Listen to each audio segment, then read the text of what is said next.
pembicaraan di kalangan anak muda Indonesia, terutama misalnya kayak apa yang dilakukan oleh banyak champions di Indonesia di daerah pedesaan, terutama juga salah satunya di Jakarta sendiri. Mungkin teman-teman ada yang udah tahu banyak, tapi hal-hal seperti ini belum terangkat. Mungkin kalau teman-teman juga baca di media massa, masih banyak yang satu sisi aja ya yang diangkat soal energi terbarukan. Kebanyakan dari sisi pemerintahannya gitu, atau kalaupun misalnya ada LSM atau ada organisasi atau ada komunitas yang mengangkat isu energi terbarukan, topiknya masih terlalu serius kayaknya. Nah, sebenarnya dengan adanya diskusi publik ini, kami ingin isu-isu seperti ini bisa jadi obrolan saat kopi, obrolan saat kita ngobrol sama teman-teman. Misalnya kayak canggih juga ya kalau misalnya kita punya charger HP dari solar panel misalnya gitu, solar panel kecil.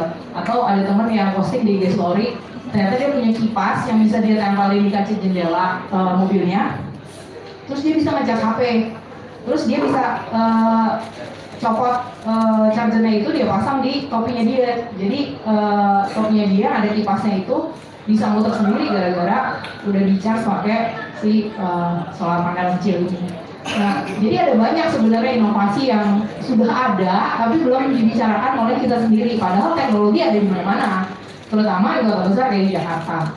Nah, dengan adanya diskusi publik seperti ini, mungkin pembicaraan yang seperti itu yang ada di IG Story di lingkaran teman-teman saya, itu bisa juga lebih luas lagi dibicarakan di IG Story atau platform-platform media sosial yang ada di mana-mana. Kita sih harapannya yang menjadi peserta dari setiap diskusi publik yang dilakukan oleh Koalisi Indonesia nggak cuma yang ini aja, tapi juga komunitas yang lebih luas. Nggak cuma teman-teman yang ada di sektor energi juga, tapi teman-teman yang dari komunitas hobi, teman-teman yang dari komunitas perempuan misalnya atau anak-anak, teman-teman yang dari komunitas e-commerce atau dari startup yang mostly adalah anak muda. Karena kami melihat dalam 10-20 tahun ke depan kita ini yang bakalan jadi pemegang kekuasaan di negara kita kan.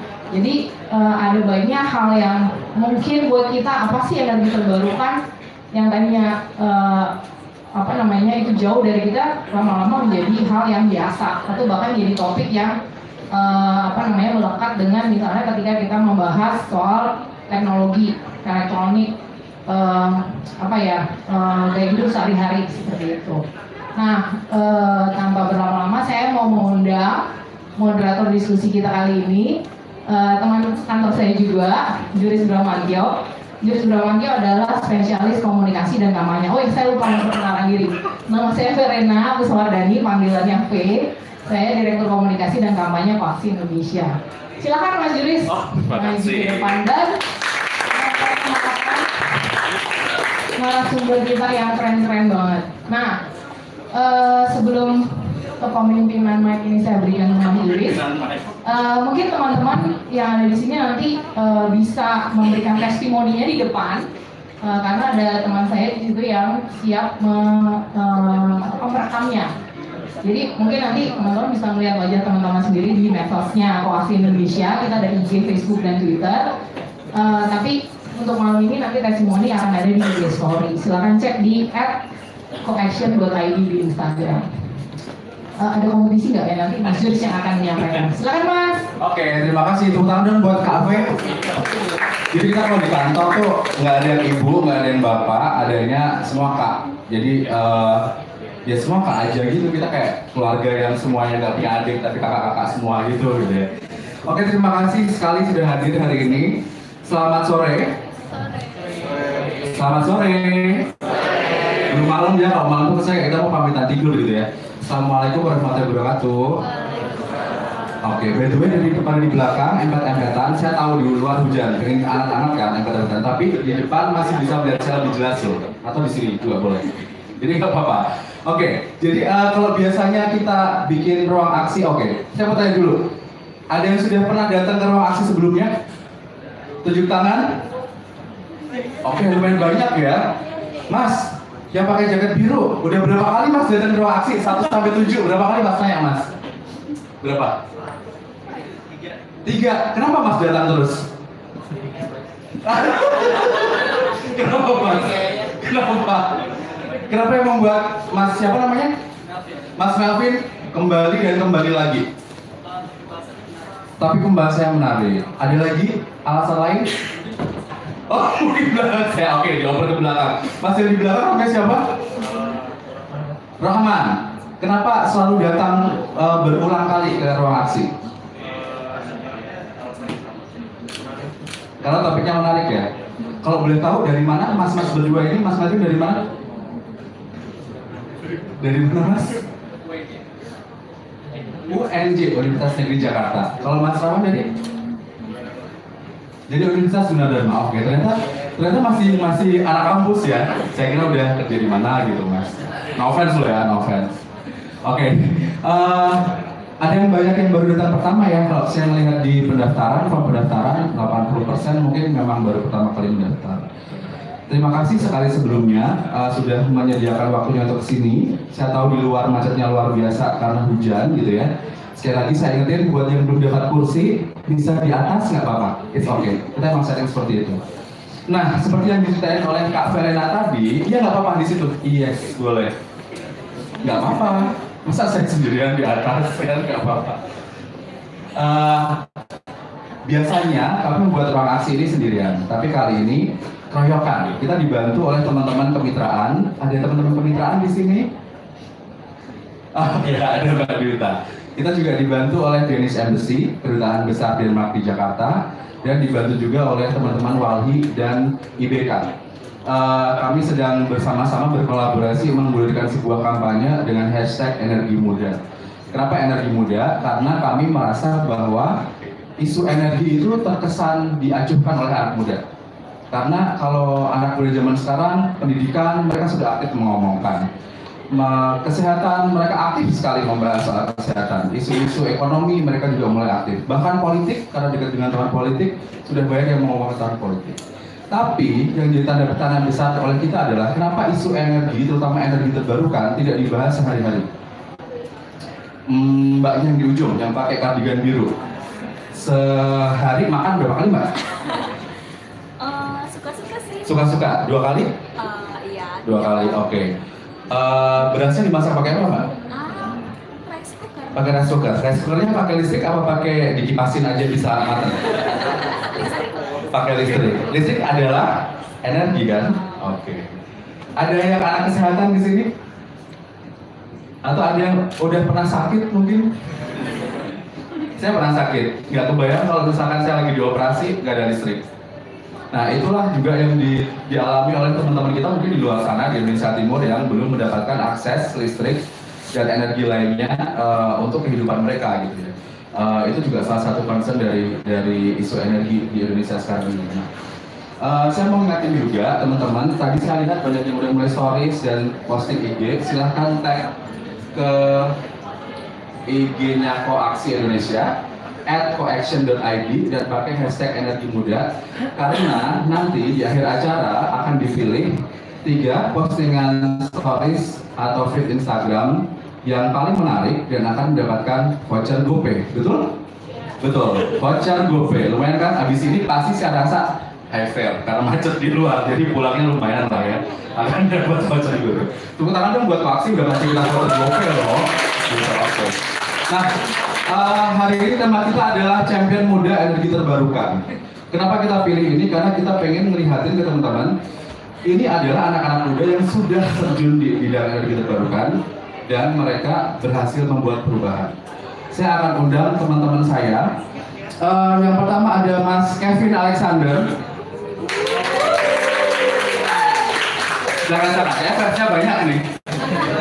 Mas Kevin ini adalah peneliti di Koaksi Indonesia. Silahkan maju, nggak apa-apa, nggak usah nunduk-nunduk, nggak ada kartu-kartu memang. Salaman dulu. Kenapa jadi kayak sama gurunya ya? Yang kedua ada yang jauh-jauh diimpor dari provinsi sebelah, Mbak Dwi Citra Larasati. Tepuk tangan buat Mbak Dwi Citra Larasati. Mbak panggilannya apa? Citra. Citra, oke. Mbak Citra, ini adalah alumni Patriot Energi, betul? Betul. Silakan Mbak, mau duduk di mana? Yang enak aja. Yang kemudian yang berikutnya adalah Mas Ryan Putra Pratama, CEO PT Sun. Halo Mas Ryan, apa kabar? Baik. Silakan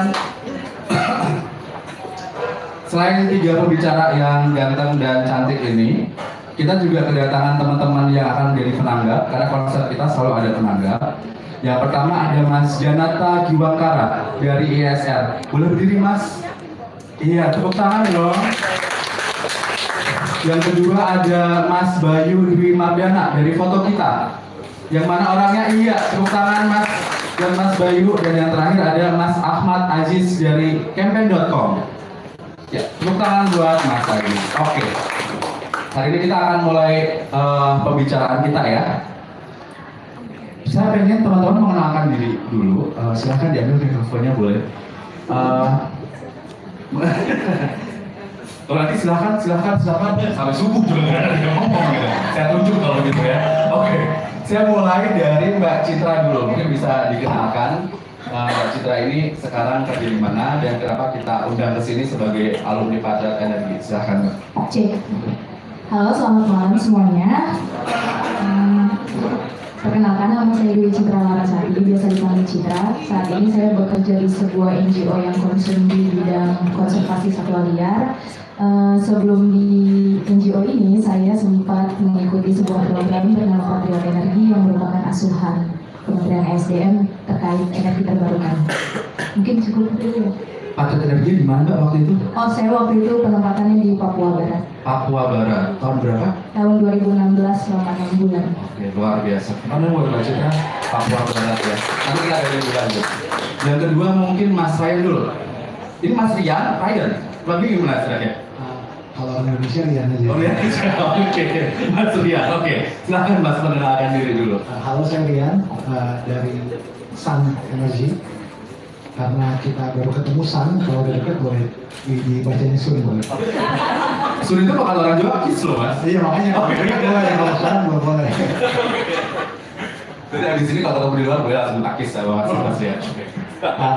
Basically Sun adalah RESCO, Renewable Energy Service Company. Katanya di mana Mas? Di WeWork MSIG. Oh MSIG. Punya beberapa aset di mana itu bisa diceritakan lebih lanjut? Kita yang udah kepasang ada di Berau, Lampung, Cideng, Tomang, Oke. hotel, terus di BSD, di Green Office Park, yang gede yang lagi proses sekarang ada di Cubic Mall BSD, sama di pabrik Astra Honda Motor di Cikarang. Oh, berarti mau udah mulai pakai solar panel ya? Iya. Pertanyaan Anda menarik. Mari kita mulai lanjut ya. Yang terakhir, Mas Kevin. Bisa diceritakan Mas dari mana? Saya belum tahu apa itu asing gitu ya. Mungkin saya kelucu yang lain ya. Nama saya Kevin. Saya adalah preset dari Coax Indonesia. Coax Indonesia adalah suatu CSO atau NGO yang berfungsi sebagai strategic hub untuk percepatan pembangunan energi terbarukan di Indonesia. Oke. Tepuk tangan dong buat Mas Kevin. Kita boleh nanya Sarah nggak? Suku, agama, ras, age, yang paling akhir age. Boleh tahu nggak? Karena kan kita main muda ya. Semuda apa nih gitu? Mas Kevin umur berapa Mas? Kalau boleh tahu Mas? Saya 2378. 2378. Cingkrang dong ya. Kalau Mbak Citra boleh tahu Mbak umurnya? Umur saya 25. 25. Plus 2. Karena umur saya belum di 25 Mas. Oh, gitu ya? Depan-depannya berfungsi aja ya. 25, dibalik tangannya 2. Mas Rian, boleh tahu nggak Mas umur berapa Mas? Saya beta aja di beta. Belum tua Mas. Saya juga belum tua, saya 17 tahun. Gitu ya, oke. Kita ngomongin soal energi nah. Saya mau ke Mas Kevin dulu nih. Sebetulnya Mas, kalau dari analisis Mas Kevin atau dari koaksi gitu ya, kenapa sih nggak banyak anak muda yang suka gitu terjun di isu energi? Kenapa ya? Apakah dirasa energi ini urusan pemerintah doang? Atau dirasa terlalu berat? Atau dirasa yang bayar listrikan bukan gue, makanya gue harus ngurusin? Atau gimana? Oke. Kalau misalnya menurut saya itu mungkin ada beberapa hal yang berkontribusi untuk hal seperti ini. Yang pertama, isu energi itu tuh terkesannya tuh sedikit jauh gitu Mas. Jadi walaupun yang kita pakai sehari-hari selalu pakai listrik, walaupun kita tidak bisa terlepas dari barang-barang elektronik, tapi pembangkitnya kan jauh Mas. Jadi nggak kelihatan gitu. Jadi apa namanya, masalah-masalahnya itu sering tidak terlihat di depan mata kayak gitu. Jadi mungkin karena itu jadi agak jauh. Terus mungkin yang kedua itu khususnya bidang energi terbarukan itu untuk di Indonesia untuk S1 itu saya jarang menemukan atau belum menemukan jurusan yang benar-benar mempelajari energi terbarukan kayak gitu. Setidaknya sampai kemarin saya lulus gitu. Jadi bahkan jurusan saya yang seharusnya lumayan dekat, teknik lingkungan, itu pun yang namanya energi terbarukan itu tuh sama sekali nggak disentuh. Energi terbarukan, sustainable development, hal seperti itu tuh masih belum disentuh, walaupun namanya udah lingkungan gitu di jurusannya. Gitu. Terus mungkin dari yang saya lihat ya, itu memang industri energi terbarukan ini tuh belum banyak yang tahu kayak gitu. Jadi mungkin karena belum menjadi raksasa kayak gitu, kita belum lihat iklan-iklannya di mana-mana, kantor itu belum masang billboard gede-gede segala macam. Jadi masih banyak yang nggak tahu kayak gitu. Mungkin yang kelihatannya adalah masih perusahaan-perusahaan minyak, masih bank, masih segala macam gitu. Jadi ujung-ujungnya mungkin industri dan isunya memang jadi kurang populer. Kita kan juga sekarang lagi gencar-gencarnya ngomongin soal green jobs ya. Ada yang tahu green jobs di sini? Pekerjaan hijau. Apa itu pekerjaan hijau? Apakah pekerjaan yang dicelup sama pewarna hijau, atau pekerjaan yang seragam hijau kayak hansip atau apa gitu? Mungkin Mas Kevin bisa menjelaskan ke teman-teman, mengelaborasi green jobs itu sebetulnya apa, Mas? Apakah memang ada seragam hijau atau kantornya hijau mungkin di Green Park mungkin orang-orang militer tuh green jobs jadi green jobs itu kalau misalnya menurut International Labour Organization itu adalah pekerjaan yang berkontribusi pada preservasi lingkungan, untuk dalam menjaga lingkungan gitu. Secara umumnya seperti itu, mau itu di industri yang lama seperti industri manufaktur atau di industri baru seperti industri renewable energy gitu. Itu sub-subnya ada banyak gitu. Ada yang bisa bekerja di masalah konservasi energi, masalah di waste management, masalah di renewable kayak gitu. Mungkin hal sustainable yang lain seperti itu. Kalau kayak Mas Kevin ini peneliti itu sebenarnya dikerjain apa ya, Mas? Peneliti di dalam lab, pegang tikus atau apa kayak gitu? Oke, sebenarnya gini, sebenarnya saya bisa kata ada yang ketawa dari sini. sama peneliti ya. Sebenarnya saya lebih suka kata riset ya. Kalau misalnya peneliti itu kalau misalnya secara linguistik itu peneliti itu cuma orang yang berhubungan dengan penelitian, gitu. Orang yang cermat gitu. Jadi orang yang cerdas cermat. Kalau saya double cek berarti udah peneliti ya. Gitu. Kalau misalnya preset itu adalah orang yang belajar dengan cara yang tersistematis gitu, dengan ilmiah sampai menjawab tujuan, atau mendapatkan jawaban. Mulia sekali ya Anda ya. Luar biasa ya. Makanya kalau bahasa Inggris namanya research gitu. Secara harfiah artinya mencari kembali sampai mendapatkan jawaban. Kayak gitu. Mungkin sederhananya seperti bikin skripsi lah kayak gitu. Tapi setahun itu mungkin 3 sampai 4 skripsi. Enggak ada. Tapi dibayar. Jadi skripsi tapi dibayar. Kalau skripsi kan bayar ya. Skripsi kan buktinya tapi kan tidak lulus pasti SKS gitu kan. Gini, dan hasil risetnya itu kalau misalnya di koaksi itu untuk mendukung output dari koaksi gitu. Jadi koaksi itu outputnya ada advokasi, ada kampanye, ada capacity building gitu, ada ICT. Nah, jadi data-data yang diolah oleh para riset di koaksi itu untuk membackup atau menjadi amunisi utama dalam menjalankan output yang ada di koaksi. Oke. Tepuk tangan dong. Ternyata peneliti mulia ya. Lumayan. Saya mau ke Mbak Citra sekarang. Patriot Energi, buat yang belum tahu, program ini tuh menarik banget karena mereka di-deploy ke daerah-daerah 3T gitu ya, terluar, terdepan, tertinggal. Oke, terluar, terdepan, tertinggal. Mbak Citra di Depok Papua Barat ya, Papua Barat, provinsi yang waktu itu masih baru ya. Di sana kondisinya seperti apa Mbak? Dan kenapa sih anak muda itu juga harus terjun ke sana gitu? Mungkin bisa diceritakan dulu waktu Mbak Citra di sana. Oke, sebelumnya mungkin saya jelasin dulu tentang Patriot Energi ya. Patriot Energi itu seperti yang tadi saya sebut di awal, itu merupakan asuhannya Kementerian SDM. Jadi Kementerian SDM waktu itu masih di bawah kepemimpinan Pak Sudirman Said. Itu membuat sebuah program yang mencari sarjana-sarjana muda yang ingin ditempatkan di remote area untuk membantu pemerintah menjadi tangan panjang pemerintah dalam hal energi terbarukan gitu. Jadi kan pemerintah punya tujuan mulia gitu untuk meningkatkan pelayanan publik di bidang listrikan gitu kan. Nah, tapi kan pemerintah tidak bisa selalu hadir gitu di desa-desa kecil itu. Sementara mereka semua butuh bantuan gitu, butuh hak-hak dasar lah mereka gitu. Kita sebenarnya mendapatkan listrik kan sebenarnya masih dalam hal mendapatkan hak-hak dasar gitu kan. Karena kita sebagai warga negara kan berhak gitu mendapatkan pelayanan publik yang baik.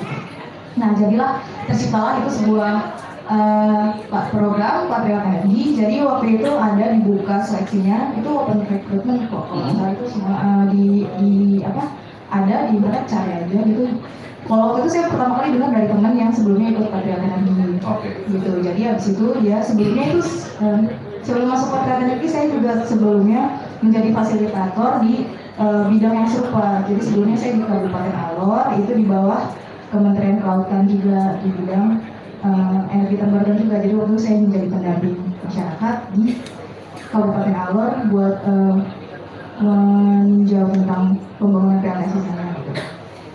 Terus ternyata masuk ke Patriot Energi, terus kami dikasih pembekalan sih selama 2 bulan sebelum terjun, karena kan benar-benar kita akan kami akan ditempatkan di desa-desa yang kondisinya kita nggak tahu, masyarakat kita nggak tahu keadaannya kayak gimana gitu kan. Jadi waktu itu pembekalannya cukup lama, 2 bulan, meliputi banyak hal, banyak bidang, sampai waktu itu kita dapat pelatihan survival dari luar negeri. Masuk makan ular gitu kan? Nggak makan ular sih, tapi emang benar-benar waktu itu nggak dikasih makan kecuali garam. Kalau garam, semua bahan makanan ditarik untuk benar-benar kita ngerasain gimana rasanya survive di suatu ruang yang terbatas. Jadi itu benar-benar kita meninggalkan zona nyaman kita. Benar-benar kita digembleng mulai dari fisik, mental, semuanya deh ya. Tapi seru sih, kayak kita juga dilatih live in di sebuah desa gitu untuk bisa tahu gimana caranya terjun di masyarakat. Setelah itu barulah setelah seleksi itu barulah kan di situ juga kita ada pembekalan kepribadian gitu. Jadi itu seru banget tuh pas kepribadian. Jadi penempatan itu pun ternyata kayak disesuaikan dengan kepribadian kita, dengan kemampuan kita gitu. Jadi pas setelah dapat pelatihan 2 bulan, terus ada pengumuman tuh kayak kamu ke tempat ini. Itu kalau saya lihat tempatnya di Jakarta. Tapi nggak tahu, tempat aja yang aku ternyata medannya lebih sulit. Iya ternyata. Betul yang dekat dengan Jawa lebih mudah gitu. Nah itu dia. Nah terus abis itu ternyata saya dapat di Papua Barat. Ya yang pertama kali terlintas tentu kayak Papua adalah suatu pulau yang paling timur dengan segala akses yang sangat terbatas, dan itu memang terjadi dan memang demikian adanya di tempat yang saya di tempat penempatan saya waktu itu. Kondisi kelistrikan di sana gimana? Waktu saya datang pertama kali saya ke desa yang namanya Kocuas, itu benar-benar saya baru pertama kali ngerasain namanya benar-benar gelap. Nggak ada listrik sama sekali. Begitu datang itu benar-benar kita menyatu dengan alam lah. Cuman sehari-hari malam pertama cuma dengar jangkrik, dengar suara orang ribut, ada suami istri berantem di kamar sebelah gitu. Jadi benar-benar kayak hampa banget Mas. Ya. Sama sekali nggak ada listrik. Sama sekali nggak ada listrik. Itu kan saya kayak di desa sebelah. Nah setelah di desa yang Kocuas ini, nama kampung saya itu sebenarnya Bori. Nah Bori itu lebih kejam lagi ternyata. Jadi sebelum ke desa, saya dan teman-teman itu diharuskan lapor dulu kan ke pemerintah daerah setempat kan. Itu orang-orang sananya bahkan kayak meragukan kehadiran saya dan teman-teman di sana. Bakal hidup kan dia ikut tinggal. Aduh Nona, sudah lebih baik Nona tinggal Sorong sudah, baru sekali-kali turun ke sini. Mereka bilang seperti itu. Bori lagi, aduh Nona di sana tempat orang baku hantam gitu-gitu. Itu kan aku kayak Oke. oh baik, apakah saya akan bertahan? Apakah saya masih hidup? Iya, gitu kan. Cuma kayak teman saya satu lagi ini sangat polos dan ambisius, jadi kayak kita bisa apa sih, kita bisa gitu. Aduh, dalam hati. Karena dalam hati saya berenet juga sih guys, di Sorong aja, karena di Sorong itu udah kotanya lah gitu ya, Ramayana ada, ya di sana Ramayana udah kayak di sini lah gitu, kayak kotanya banget gitu ya. Itu paling tetap tapi ya. Iya, paling tetap sih. Terus kayak enak juga nih, tapi temen partner saya ternyata memang berjiwa patriot sekali gitu, dan dia, ayo Kak kita pasti bisa, oke baik. Oke, setelah belajar di sana, kemudian mereka berhasil mendapatkan listrik atau gimana? Oh iya, jadi waktu pas pertama kali di sana ternyata memang pembangunan PLTS-nya sudah berjalan, tapi itu masih tahapan awal. Jadi ketika kami ke sana kontraktornya itu memang udah ada, kontraktornya udah ada. Jadi kan kami memang di sana itu untuk membangun dari sisi non teknisnya. Oke. Jadi kontraktor menangani bagian teknis, kami memang mendapatkan pelatihan tentang PLTS, tapi ya nggak sebegitu detail. Jadi kami di sana itu diharapkan bisa meningkatkan sense of belonging mereka terhadap infrastruktur ini, karena kan ini diharapkan sustain ya, karena kan apa ya, barang nggak murah gitu kan, barang yang sangat mahal, terus dikelola oleh orang-orang yang jauh dari modernitas gitu. Jadi pemerintah juga di satu sisi punya kekhawatiran bagaimana masyarakat ini bisa mengelola PLTS. Nah disitulah kehadiran Patriot Energi dibutuhkan. Nah itu juga menarik ya. Kita kan sering dengar ya, saya nggak tahu teman-teman, kita kan sering dengar misalkan di Kalimantan diinjek solar panel, nggak jalan, ujung-ujungnya solar panelnya jadi papan setrikaan, gitu kan? Ada yang kayak gitu, ya kan? Jadi atap atau dicuri, dijual loakin gitu dan lain sebagainya. Nah, kalau kayak gini memang benar-benar kejadian ya di sana. Iya. Oke. Jadi kayak di tempat saya yang sebelumnya di Kabupaten Alor itu kan memang pulau terpencil, itu pulau terjauh, pulau kecil terjauh di Kabupaten Alor. Di sana sebelum saya datang dan dibangun infrastruktur baru yang yang dayanya lebih besar, memang sudah ada gitu kan PLTS mini grid, dan di sana udah nggak jalan, jadi kayak suka jadi tempat jemuran. Tempat jemuran. Kan panas gitu kan ya, jadi kayak cepet kering aja. Maksudnya dia jualan tuh kayak pasti ngelus dada gitu ya. Sabar ya mas. Oke, menarik ya. Nanti kita kupas lebih lanjut soal Patriot Energi. Saya mau kupas lanjut dulu nih. Oke mas, mas ini kan masih muda gitu ya. Dan kenapa sih mas? Dan sudah CEO ya, CEO Sun ya. Kenapa sih mas memutuskan untuk membuat perusahaan atau terjun di bidang renewable energy? Kenapa nggak memiliki bisnis lain? Tapi kenapa harus renewable energy? Jadi kenapa nggak kerja biasa gitu? Nggak kuat. Ya paling makan musuh mulu. Nah, tapi kalau misalkan bikin perusahaan, kan nggak bikin perusahaan makanan, kafe atau apa, tapi kapan milih renewable energy? Jadi saya asalnya dari salah satu daerah yang agak barbar tempat Mbak Citra tadi sempat mengunjungi. Tadi kan ada Alor ya. Saya ke Girote. Oh, oke. Jadi Girote itu pulau paling selatan di Indonesia. Zaman dulu, zaman sekarang udah geser. Zaman dulu, jadi dari Kupang tinggal 20 menit. Zaman dulu, kalau saya mengunjungi keluarga yang di sana, dari Kupang itu naik kapal 4 jam, 4 sampai 5 jam. Ada kapal cepat itu 2 jam. Tapi kalau kapal cepat harus bawa kopi, kalau nggak aduk-aduk gitu. Oke. Nah, pakai kopi kan udah diikat, jadi nggak ada. Nah, jadi terus saya punya cita-cita. One day pengen balik lagi ke sana untuk membangun. Soalnya habis lihat poster waktu lagi di Pantura, Bali Deso, bangun deso gitu. Oh gitu, terinspirasi karena itu. Tepuk tangan dong, itu ide yang keren banget loh. Gak kebayang dari kita yang nggak mau kembali, orang setelah di luar negeri aja pada mau balik gitu ya. Apalagi balik ke kabupatennya gitu kan.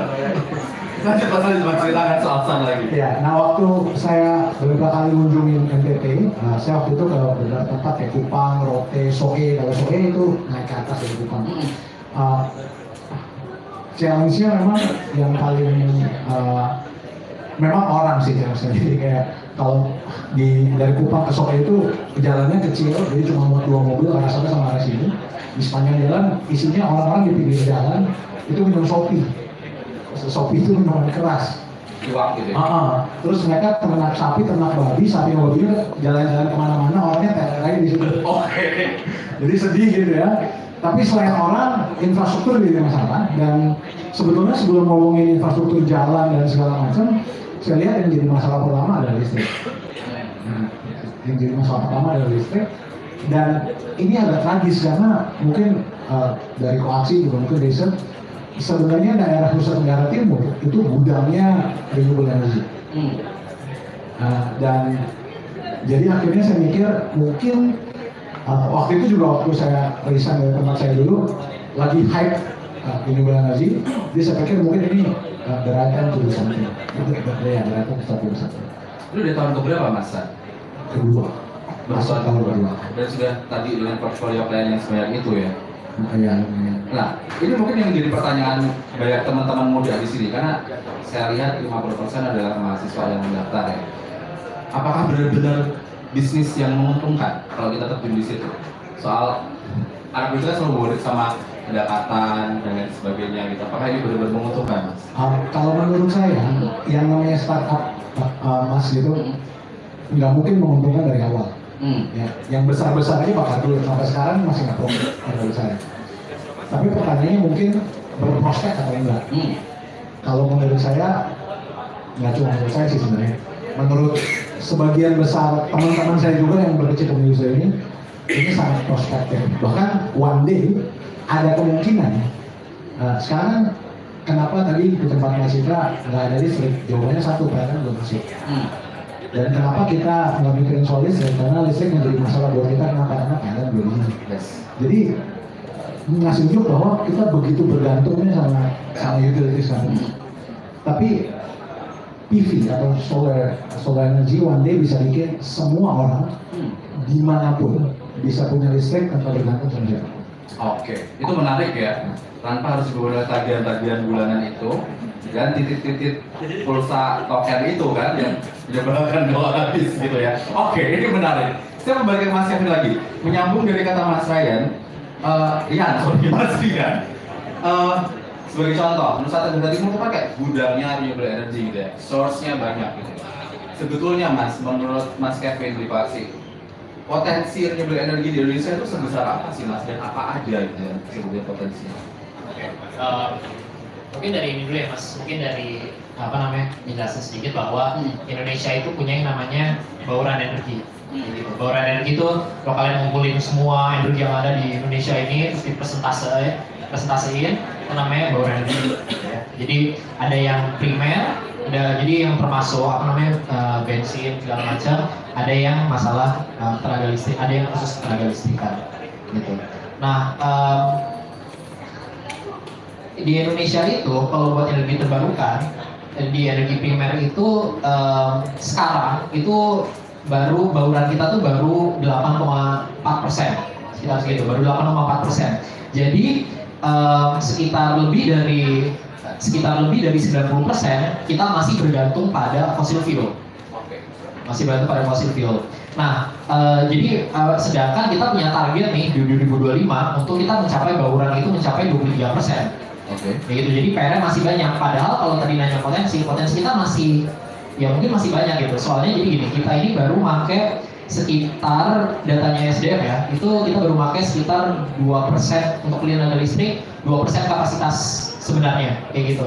Nah, 2% ini itu terdiri dari pembangkit listrik tenaga hidro, PLTA, itu tenaga surya, tenaga angin, tenaga biomasa, dan yang besar-besar mungkin seperti geothermal.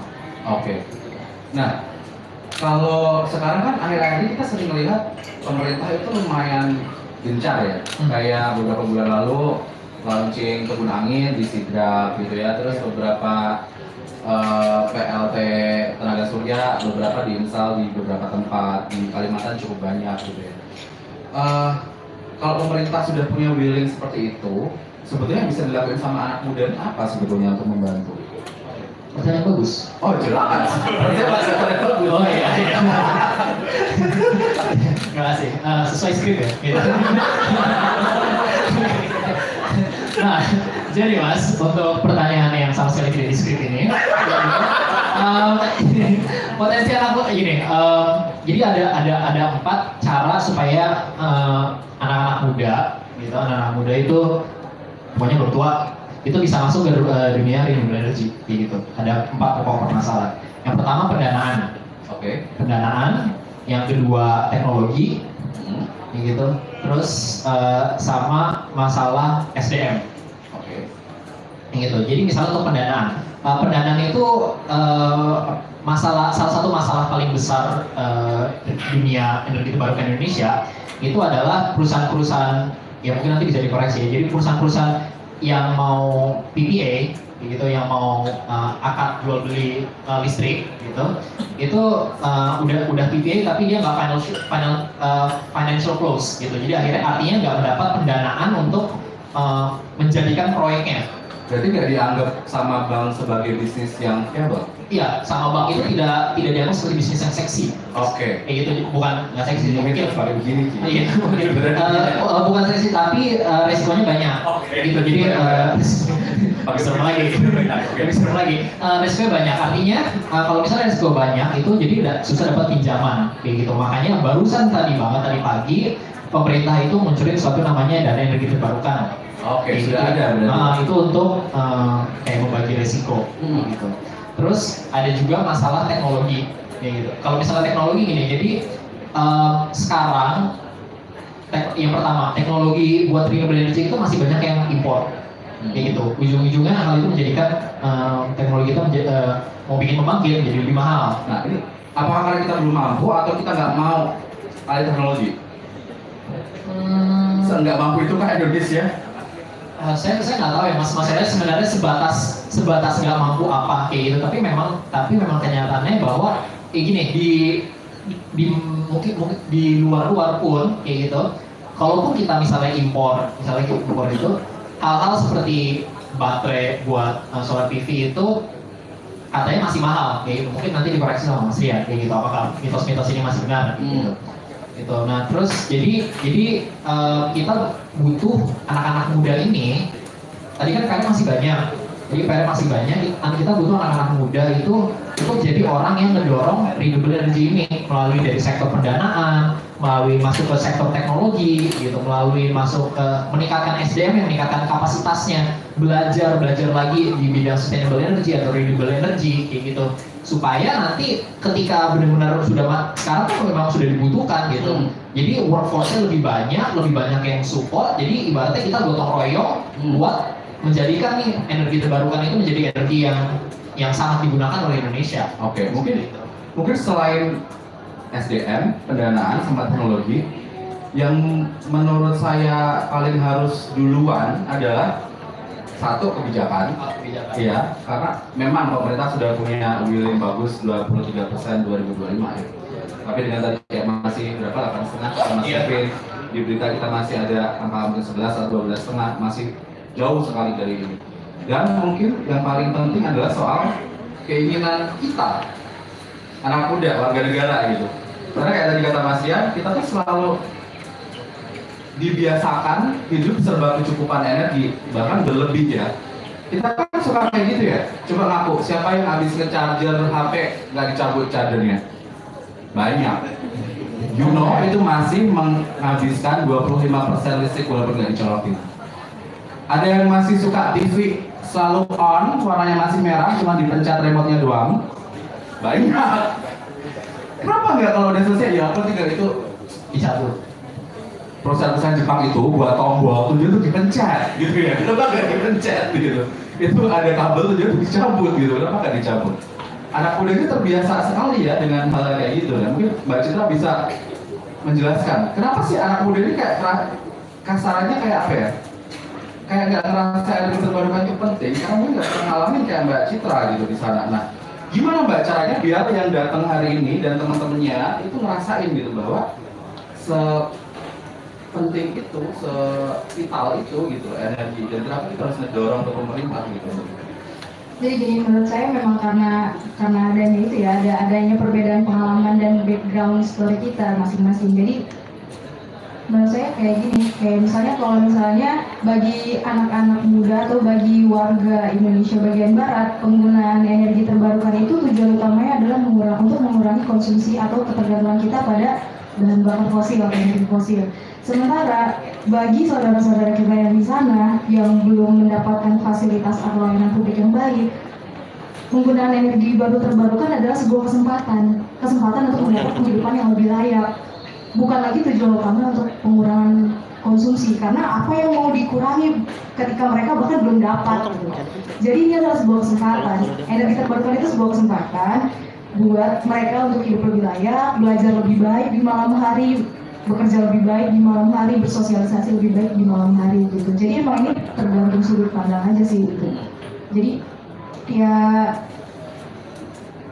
bagus sih, maksudnya dengan kayak gini aja menurut saya ini adalah hal yang bagus gitu untuk mendorong dan membuka wawasan bagi kita semua, entah generasi muda, entah generasi tua, bahwa sesungguhnya energi yang ada sekarang ini sebaiknya tuh harus dijaga dan sesegera mungkin tuh kalau bisa ya penggunaan energi baru terbarukan itu menjadi hal yang biasa terjadi dalam hidup kita gitu. Tanpa harus nunggu fosil fuel habis ya. Nah itu dia gitu. Jadi kan kalau misalnya sudah seperti itu, apalagi kalau nanti sampai merata itu akan lebih baik lagi, karena saya melihat sendiri bahwa bagaimana ironisnya mereka yang di sana itu ketika malam selalu benar-benar struggling dengan kegelapan gitu. Sementara di satu sisi mereka pengen gitu mendapatkan hal-hal yang lebih baik gitu, seperti yang kita dapatkan di sini. Kayak misalnya mereka pertama kali lihat laptop saya aja untuk menonton bersama itu mereka senangnya luar biasa gitu. Wow. Iya, sampai saya mengenalkan film apa? Waktu saya kenalkan film The Martian gitu. Oke. Karena ada salah satu anak itu yang tertarik jadi astronot kayak saya gitu. Jadi saya apa tuh, brainwash gitu. Iya, ayo gitu. Terus itu mereka aja tercengang gitu dengan wah gitu. Jadi dan sejak ada listrik masuk di desa mereka tuh jadi rajin ke saya, terus tiba-tiba kak kita menonton sudah, atau kita baca buku kakak gitu. Jadi ayo kita belajar gitu. Senang ya kalau efeknya kayak gitu ya. Senang sekali gitu. Jadi kan apa ya? Jadi kami yang survive ini jadi kayak bisa mengabarkan sih kepada mungkin kalau misalnya di setiap kesempatan kayak gini, jadi kami bisa memberikan kabar bahwa energi itu harus loh kita jaga gitu. Kita tuh nggak boleh loh buang-buang energi. Kalau kita di sini terfasilitasi dengan baik, sementara di sana ada yang punya semangat yang lebih kuat tapi nggak terfasilitasi dengan baik. Iya betul. Mungkin juga teman-teman ingat nggak bulan lalu tuh dolar sempat 15.600 ya. Kita kacau semua kan, beli HP jadi mahal, beli sepatu jadi mahal gitu kan. Sepatu gitu. Mau ke luar negeri jadi repot gitu kan, yang suka liburan ke Jepang masih jadi repot gitu kan. Atau harga inflasi jadi tinggi, harga warteg jadi mahal gitu. Itu semua kenapa dolar tinggi? Karena ya keadaan keuangan kita nggak balance gitu. Nggak balance-nya kenapa ya? Mungkin karena Bu Sri Mulyani sibuk nutupin kekurangan dari impor solar gitu kan. Ya itu kan aneh ya. Kenapa sih kita yang tadi kata Mas Rian abundance gitu ya, energi matahari, kita kurang apa sih matahari gitu di daerah tropis gitu ya. Angin kurang apa sih, masuk angin aja sering gitu kalian ya. Ya kan? Kok ya masih impor solar gitu. Udah gitu impor solar ya pakai tutup gali lubang hutan gitu, wah gitu. Itu kan aneh gitu. Jadi nah ini ada yang menarik juga nih, karena sekarang ini di Jawa terutama atau Indonesia bagian barat itu kita melimpah ruah energi, terkesannya energi terbarukan itu seakan-akan hanya solusi untuk di daerah 3T di timur gitu. Tapi tadi Mas Rian menjelaskan bahwa ternyata sekarang mall sudah pakai dan sebagainya. Nah, sebenarnya Mas, untuk kita yang di kota, kita benar-benar bisa memanfaatkan energi terbarukan atau enggak sebetulnya? Atau memang ini memang kompatibel hanya untuk di Indonesia Timur, untuk daerah-daerah 3T? Bisa ya. Tapi ada 3 masalah. Oke. Yang pertama, kebanyakan orang itu belum tahu tentang ada loh panel surya, energinya bersih, bisa menghasilkan listrik, reliable, ini belum tahu. Yang kedua, sekalipun mereka tahu, pas mereka pasang kecewa. Kejadiannya kayak yang tadi Mbak Citra jelasin, baru pasang 2 bulan udah nggak hidup lagi. Atau kalau teman-teman suka lihat di jalan tol ada lampu, tapi di jalan biasa ya lampu tenaga surya gitu. Wah baru dipasang gitu kan, wah baru dipasang. Besoknya nyala gitu kan, minggu depan udah mati. Minggu berikutnya lagi baterainya hilang. Nah, jadi kebanyakan banyak pemain-pemain yang nakal. Jadi kalau kita bicara panel surya, sebetulnya yang istilahnya tier 1 itu yang benar-benar bagus, dan nggak cuma satu mereknya, ada puluhan merek yang tier 1 istilahnya. Itu garansinya 25 tahun. Itu kita nggak perlu khawatir ya, 25 tahun. Masalahnya kontraktor kebanyakan belinya bukan yang Taiwan, belinya di Glodok. Belinya di Glodok gitu. Kan sekalian beli headphone, beli ke panel surya gitu kan. Jadi kalau itu mah boro-boro garansi gitu. Iya, habis keluar toko udah nggak ini lagi, udah nggak mau tanggung jawab lagi yang jual gitu. Jadi itu yang jadi masalah. Tapi sebenarnya komponen-komponennya tadi baru panel surya, terus ada istilah namanya, ada barang namanya inverter. Ini ada teknis ya. Jadi dari panel surya itu menghasilkan teman-teman yang elektro arus arah direct current DC, sedangkan kebanyakan elektronik kan makanya alternate current DC ini berubah. Itu juga garansi 5 tahun. Makanya kalau yang dipasang di daerah 3 bulan rusak, itu saya bingung.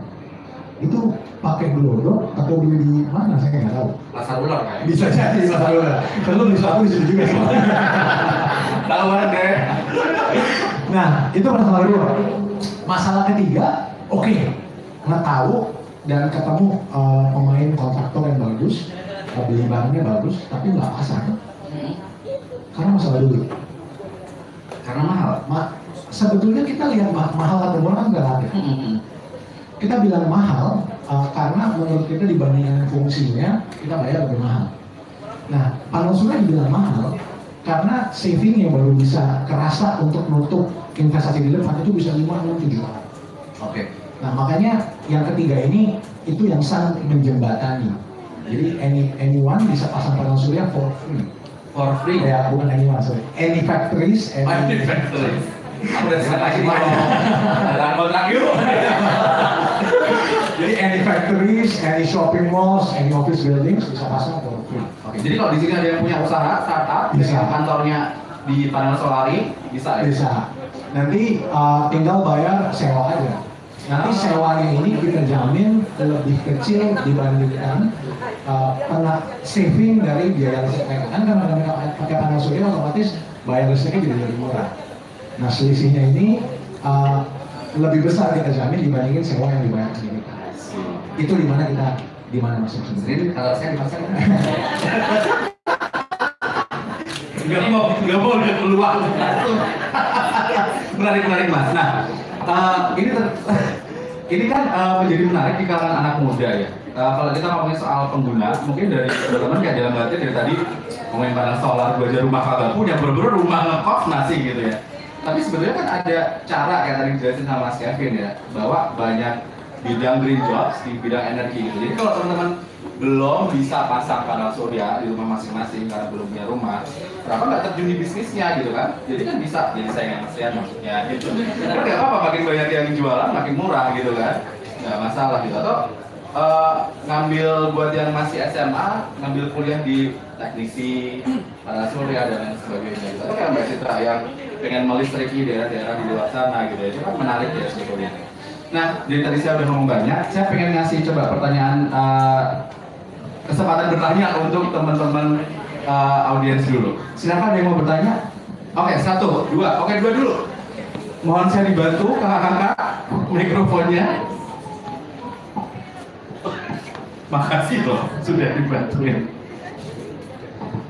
Bisa berdiri, kenalkan nama dan dari mana? Dan pertanyaan. Saya Akbar, saya pribadi dan saya masih SMA. Wow, tepuk tangan dong. Sebenarnya saya mau tadi pertanyaan buat Mas Rian. Yang pertama itu soal bisnis proses dan efisiensinya buat soal PV.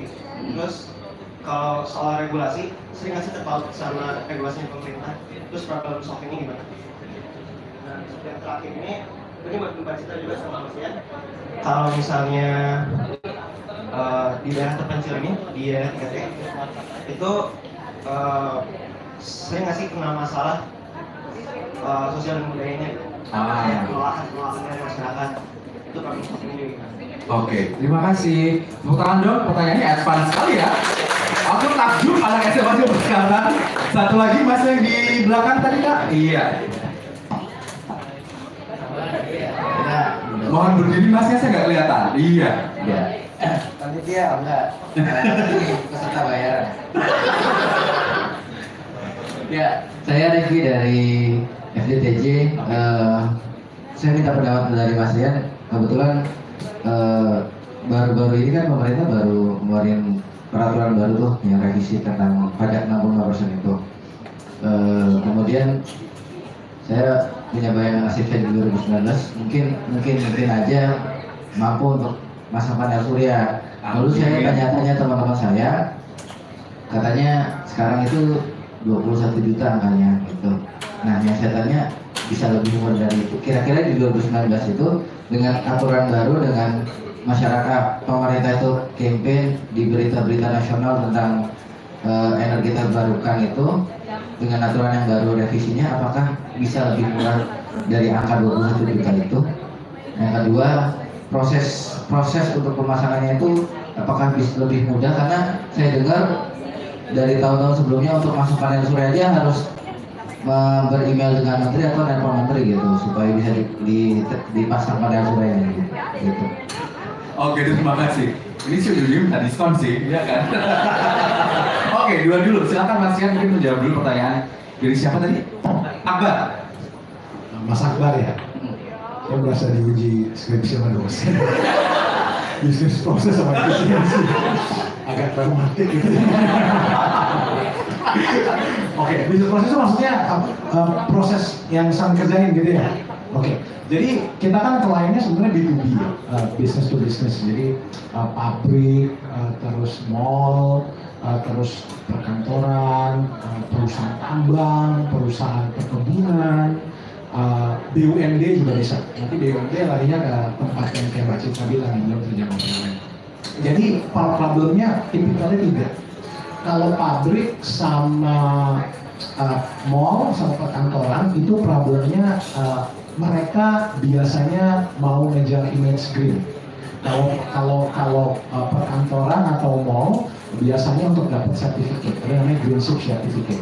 Contohnya kalau kita lihat lewat menara BCA tuh, di depannya tuh ada green ship-nya.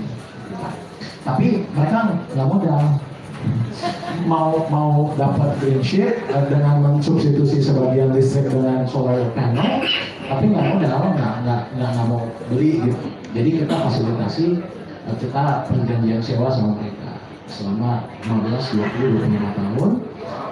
Per bulan mereka bayar sewa, yang sewanya itu kita jamin tadi sama paling enggak. Jadi kan pasti tagihan listrik mereka turun karena sebagian pakai listrik ya, setidaknya sama. Tapi bisa lebih kecil dibandingin saving mereka. Itu kalau buat perkantoran, pabrik sama mall. Kalau buat mining sama plantation ini lebih unik lagi.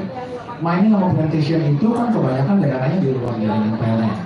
Jadi mereka listriknya pakai genset ya, mungkin genset itu mahal. Jadi kita bilang sama mereka, udah mahal mereka pusing karena mereka harus ngurusin genset. Jadi pegawainya mereka tuh harus ngurusin genset, harus ngisi solar segala macam. Padahal urusan utama mereka bukan ngurusin genset, urusan utama mereka nambang, urusan utama mereka berkebun gitu kan. Terus kita bilang, ya udah nggak usah pusing, sini saya take care kebutuhan listriknya, tapi nggak usah tahu urusan saya. Saya mau ambil dari genset, mau ambil dari solar panel, mau ambil dari langit gitu. Solar panel dari langit gitu. Terserah saya, yang penting kamu bayar saya jamin saving 20% dari pengeluaran kamu sekarang dan nggak usah pusing. Gitu ya. Nah yang terakhir yang BUMD, jadi tadi kayak yang Mbak Citra bilang banyak daerah yang nggak ada listrik.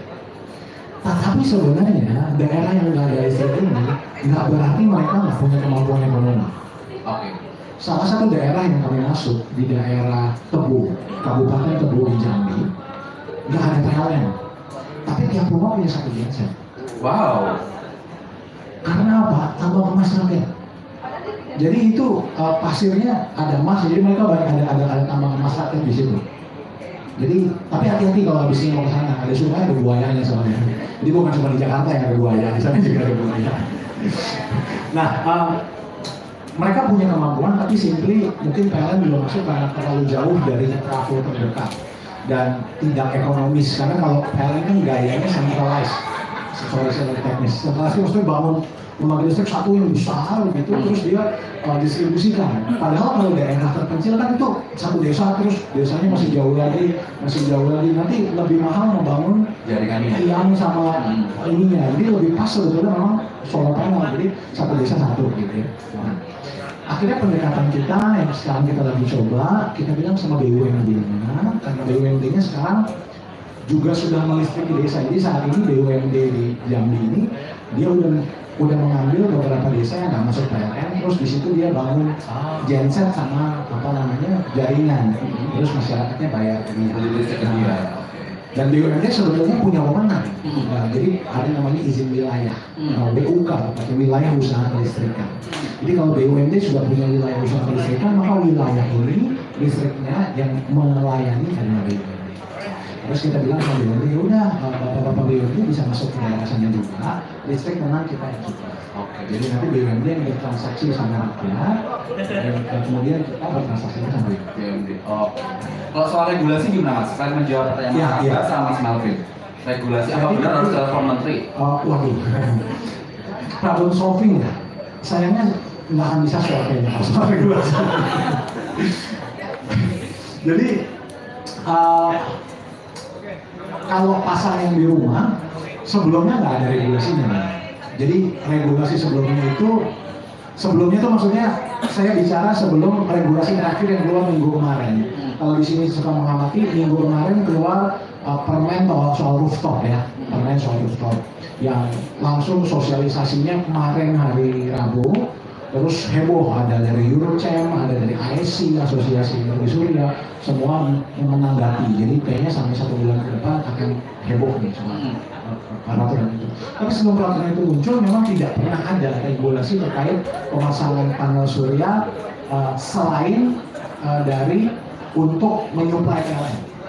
Jadi peraturan yang ada sebelumnya adalah PLTS yang dipakai untuk menyuplai PLN. Sisanya masih abu-abu. Di rumah, di mall, di mana-mana masih abu-abu.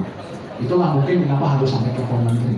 Karena sebetulnya naruh panel surya itu agak ngerepotin, Mas. Jadi kalau apalagi buat di rumah, karena gini, panel surya itu kan menghasilkan listrik kapan? Pagi sampai sore. Sedangkan pagi sampai sore kita di rumah nggak? Kita nggak di rumah. Artinya energi yang dihasilkan kemana? Masuk ke grid akhirnya. Itu mengacaukan, namanya intermittent.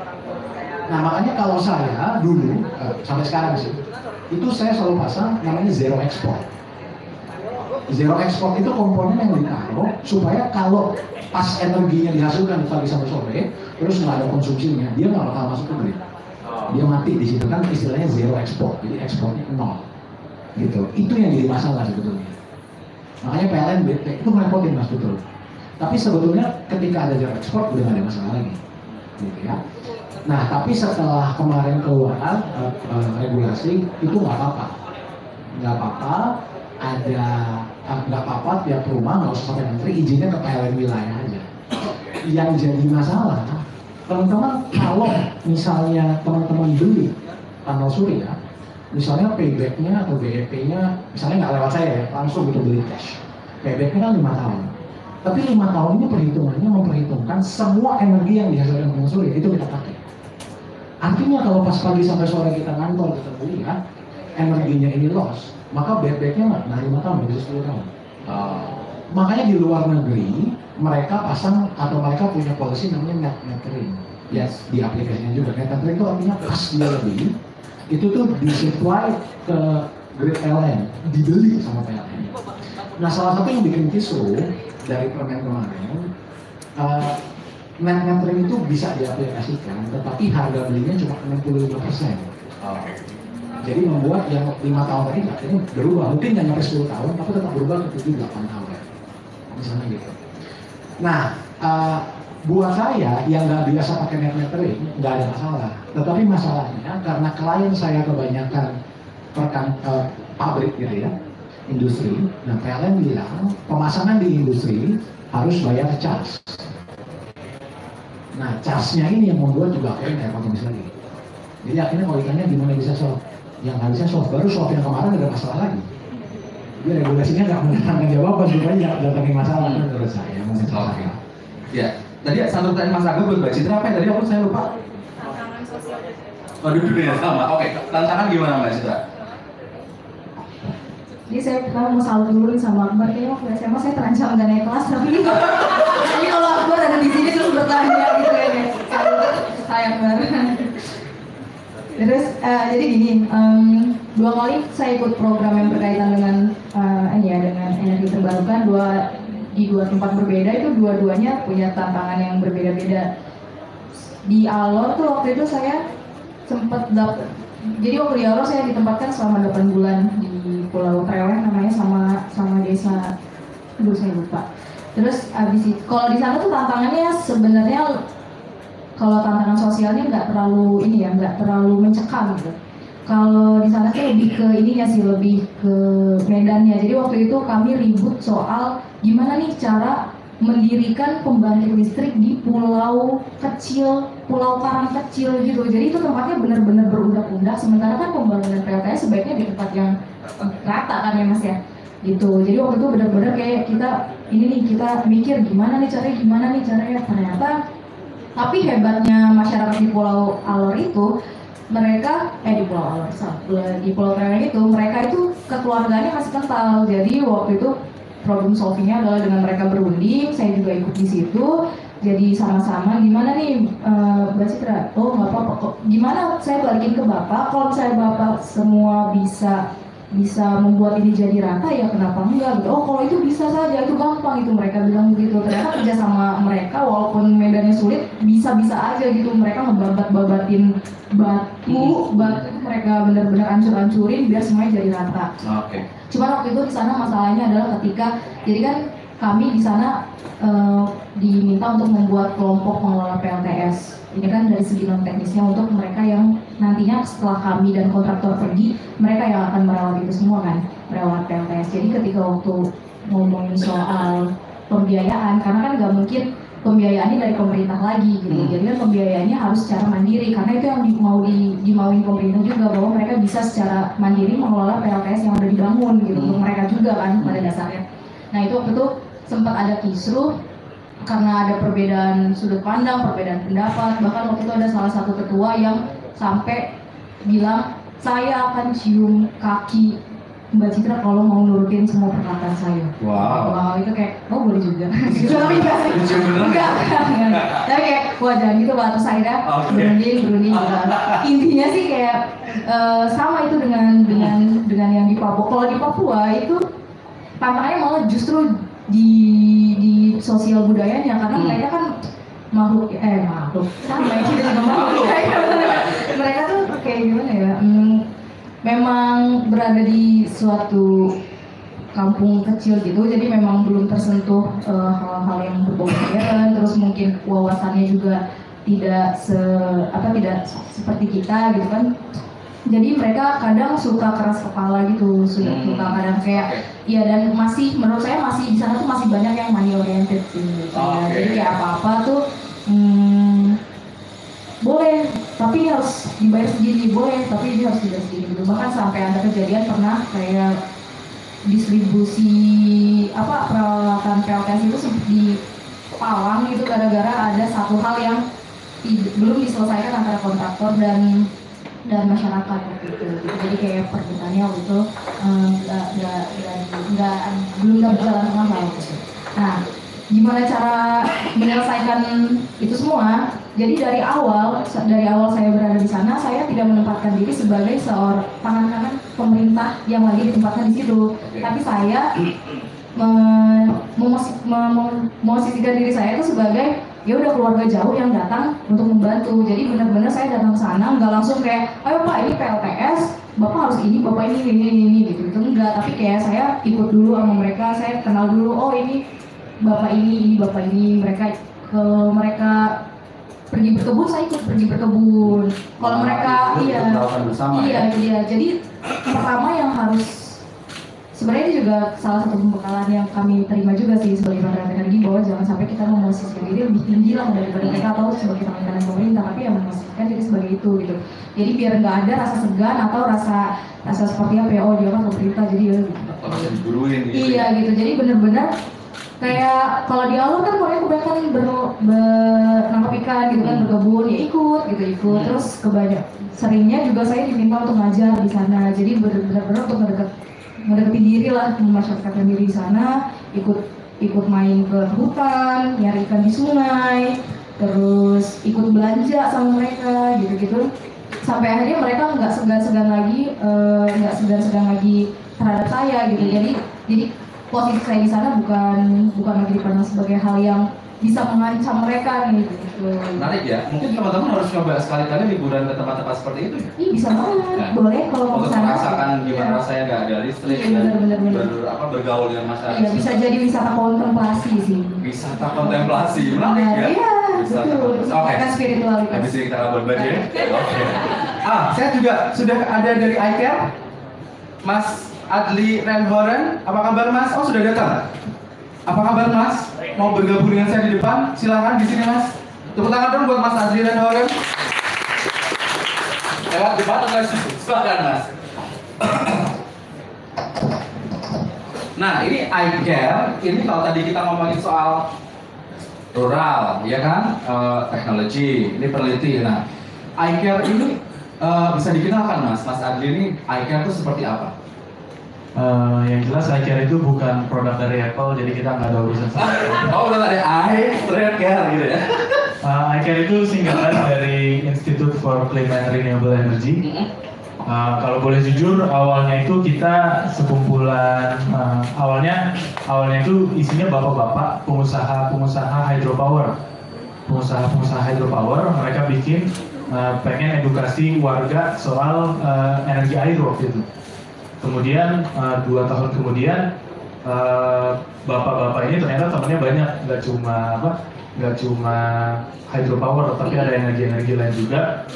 Kemudian akhirnya si bapak-bapak ini bikin si iCare, namanya jadi iCare, dan secara badan hukum kita ini yayasan. Dibentuk tahun 2015, tapi sebenarnya waktu hydropower itu 2 tahun sebelumnya mungkin. Kemudian isinya setelah jadi yayasan, setelah badan hukum itu, isinya awalnya itu yang menggerakkan kesehariannya adalah anak-anak muda. Anak-anak muda waktu awal dibangun, latar belakang pendidikannya rata-rata teknik waktu itu. Kemudian isinya sih sebenarnya cuma anak-anak nongkrong, cuma daripada nongkrong ya? Ya, daripada dibilang nongkrong, kita kayaknya ngomonginnya lebih faedah gitu. Jadi enak kita barukan.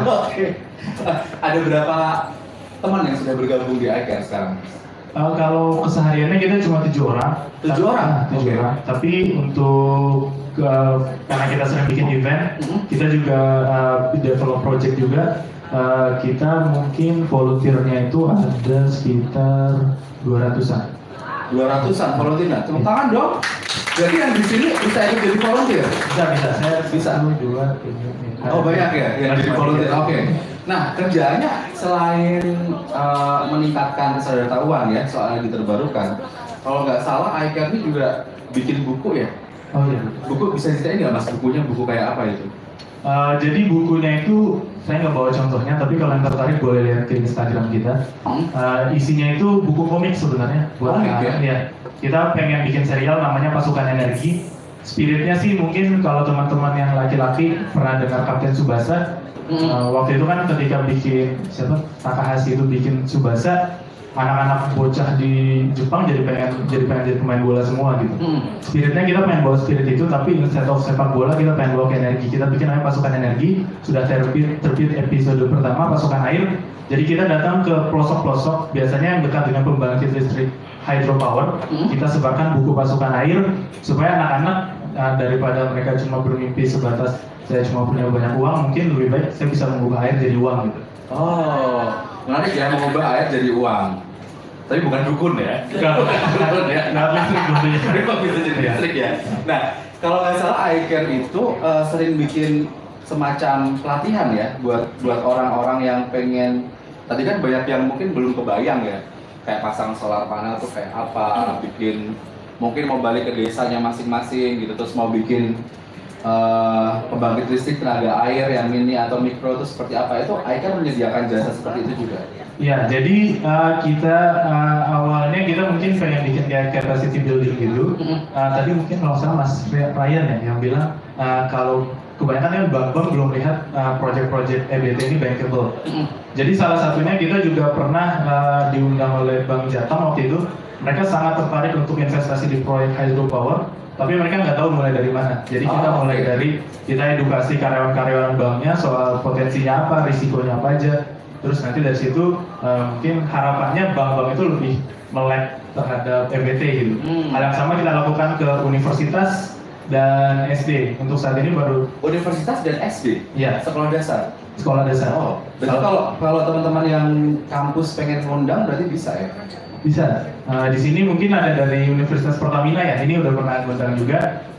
Kita minggu ini kebetulan juga teman-teman iCare sekarang lagi ada yang di Solo, Universitas Muhammadiyah Solo, dan minggu lalu di ITB Jatinangor.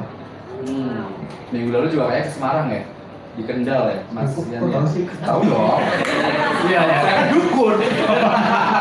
Iya. Bukan terlalu tinggi saya.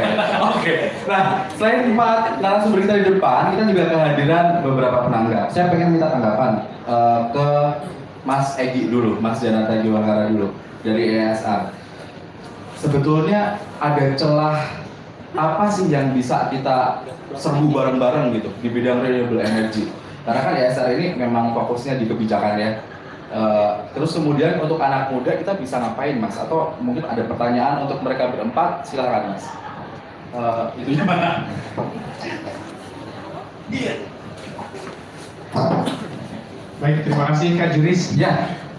Pertama-tama saya mau mengucapkan selamat dan tetap semangat kepada keempat narasumber kita. Boleh kasih tepuk tangan lagi?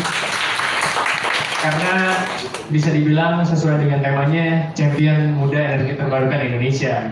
Jadi dari mulai Mas Rian dari sisi pembangkitnya, bagaimana membangun pembangkit energi terbarukan, Mbak Citra banyak pengalaman dengan masyarakatnya, Mas Kevin juga banyak meriset bagaimana dan apa yang bisa kita lakukan, mungkin lebih banyak bagaimana cara melakukan yang baik dari sisi campaign-nya mungkin, dan juga Mas Adli di iCare untuk capacity building-nya. Ini sangat luar biasa sekali nih pemuda-pemuda ini. Ini sekalian mau nanya mulai dari siapa dulu, dari yang kan atau dari Mbak Citra dulu deh. Tadi udah banyak pengalaman nanya dulu apa ya? Boleh. Sekalian menggali, siapa tahu nanti teman-teman juga ada yang pengen nanya gitu, jadi pengen nanya. Tadi kan banyak pengalamannya ya, jadi selain membantu masyarakat desa yang 3T tadi, ada hal lain nggak? Misalkan apakah membantu juga pemerintah mengambil data misalkan yang cukup berharga apabila kita bisa kolaborasi bareng-bareng, karena jujur mungkin pemerintah juga saat ini untuk yang di daerah-daerah 3T itu sangat terbatas untuk yang ground datanya gitu. Mungkin Mas Rian juga kalau mau membangun kan pasti butuh data yang lokalnya ya untuk operasinya. Nah, apakah sampai ke sana juga? Terus kalau misalkan udah ada sekarang kan karena mungkin Pak SS-nya udah ini jadi akhirnya stop. Nah, ini salah satu yang tidak baik ya. Nanti kalau kalian suatu saat jadi membuat kebijakan, yang bagus itu silahkan diteruskan, yang bagus baru diimprove gitu kan. Jadi kalau misalkan menurut saya Patriot Energy ini juga salah satu bentuk program revolusioner Menteri SDM saat itu gitu kan. Jadi saya sangat mengapresiasi dan sayang sekali yang berikutnya tidak bisa meneruskan itu. Nah, ketika sudah selesai ini ada ini nggak sih, ada yang dilanjutkan lagi nggak sih sama teman-teman alumni Patriot Energy ini gitu. Itu yang pertama buat Mas Citra. Kemudian yang kedua buat Mas Rian dulu deh. Ini menarik nih karena saya pun kalau misalkan dari Senin sampai Jumat itu bekerja sebagai program manager untuk transisi energi berkelanjutan di ISR. ISR ini lembaga think tank atau pemikir. Jadi bagaimana kita kerjanya pemikir, gimana caranya merubah tadi misalkan dari sisi regulasinya yang tidak mendukung jadi bisa lebih mendukung. Kemudian juga advokasi bagaimana ke pemerintah biar tahu gitu. Jadi jangan cuma bikin kebijakan yang ternyata nggak semua orang happy dengan kebijakan itu. Nah, Senin sampai Jumat kerja di ESR, tapi juga di waktu liburannya atau paruh waktunya coba nih ngikut-ikut sama kayak Mas Rian bikin startup. Mungkin bisa share nih untuk teman-teman gimana sih caranya kalau misalkan saya tertarik untuk melakukan sesuatu dan pengen di bidang bisnis energi terbarukan. Nah, mungkin gimana nih pahit manisnya atau mulai dari mana, itu mungkin bisa cerita Mas Rian. Kemudian ke Mas Kevin. Nah, dari riset-riset yang sudah dilakukan nih, kira-kira apa yang paling menarik terkait dengan energi terbarukan dan khususnya untuk anak-anak muda untuk bisa diaplikasikan, atau findings apa sih atau temuan apa sih yang selama ini udah dilakukan oleh teman-teman koaksi ini yang bisa diimplementasi sama teman-teman. Tadi mungkin udah ada beberapa disebutkan, tapi katakanlah 3 top 3-nya apa? Oke. Terakhir buat teman-teman di iCare, Mas Adrian ya. Adri. Sorry, saya agak short term memory saya agak rusak. Jadi mohon maaf kalau misalkan saya lupa terus. Adri ini dari semua yang yang pernah diedukasikan, mana yang paling mudah atau misalkan bisa untuk menggulirkan lebih lanjut, memfollow up lebih lanjut apa yang sudah diingat, atau program apa sih yang sudah mereka lakukan setelah mendapatkan capacity building dari teman-teman mereka. Mungkin itu aja dulu Pak. Jadi terima kasih. Pertanyaan dan tanggapannya bagus banget ya, karena mungkin itu juga yang dari tadi ada di benak kita tapi pada nggak berani nanya mungkin gitu ya. Tapi sebelum itu mohon diingat-ingat dulu. Thank you Mas. Mohon diingat-ingat dulu pertanyaannya. Saya mau lanjut ke penanggap yang kedua sekalian. Saya mau ke Mas Aziz dulu. Mas Aziz, ini Mas Aziz kan dari campaign.com ya, sebuah nyebutnya platform ya. Yes. Platform kampanye ya, yang spesialisasinya di anak muda. Pertanyaan saya Mas, kenapa sih walaupun mereka udah begitu berjibaku di bisnisnya, di dunianya masing-masing, kurang apa sih lagi mereka gitu? Kok kayaknya anak-anak muda yang lain belum tergerak Mas gitu? Atau mungkin bisa ngasih tanggapan seperti apa gitu? Nah, kalau saya pertanyaan nih. Saya mau nanya juga, jadi penasaran saya. Karena Mas Aziz kan spesialisasi di anak muda gitu kan. Oke, terima kasih teman-teman dari koaksi. Saya juga ucapkan selamat dan juga terima kasih banget bagi teman-teman yang udah di depan yang sudah menginspirasi kita semua. Teman-teman ini juga merupakan patriot-patriot yang berjuang untuk energi terbarukan. Nah, di Kemen sendiri kita merupakan startup di bidang sosial yang juga untuk membantu teman-teman komunitas, organisasi maupun company juga untuk berkampanye di isu sosial. Nah, tadi pertanyaannya adalah bagaimana kita bisa berkontribusi. Nah, kayak sebenarnya kalau misalnya teman-teman lihat ada di sana tuh, itu kayak 3 poin yang perlu kayak kita ingat. Apa yang bisa kita lakukan sebagai anak muda untuk menjadi si energi muda ini. 3 poin itu bisa dicermati sama teman-teman. Apa yang sudah kita terima di sini, jangan lupa di-share di sosial media. Bagaimana sosial media itu bisa kita gunakan dengan positif, dan juga kayak berita-berita seperti ini, pengetahuan seperti itu juga bisa diterima oleh masyarakat yang lebih luas. Tadi saya juga penasaran sih, sebenarnya kayak dari teman-teman berempat di depan ini, hal apa sih yang membuat teman-teman akhirnya, oke, I need to do something in this issue gitu. Mungkin kayak itu something yang bisa di-share sama teman-teman barangkali. Kayak kita ini nih yang ada di rumah, yang ada di sini maupun yang ada di rumah tuh akhirnya bisa tergerak. Karena kayak ketika aku sendiri, kita sering di campaign itu kita sering share misalnya di setiap minggunya apa yang kayak hal baru apa yang bisa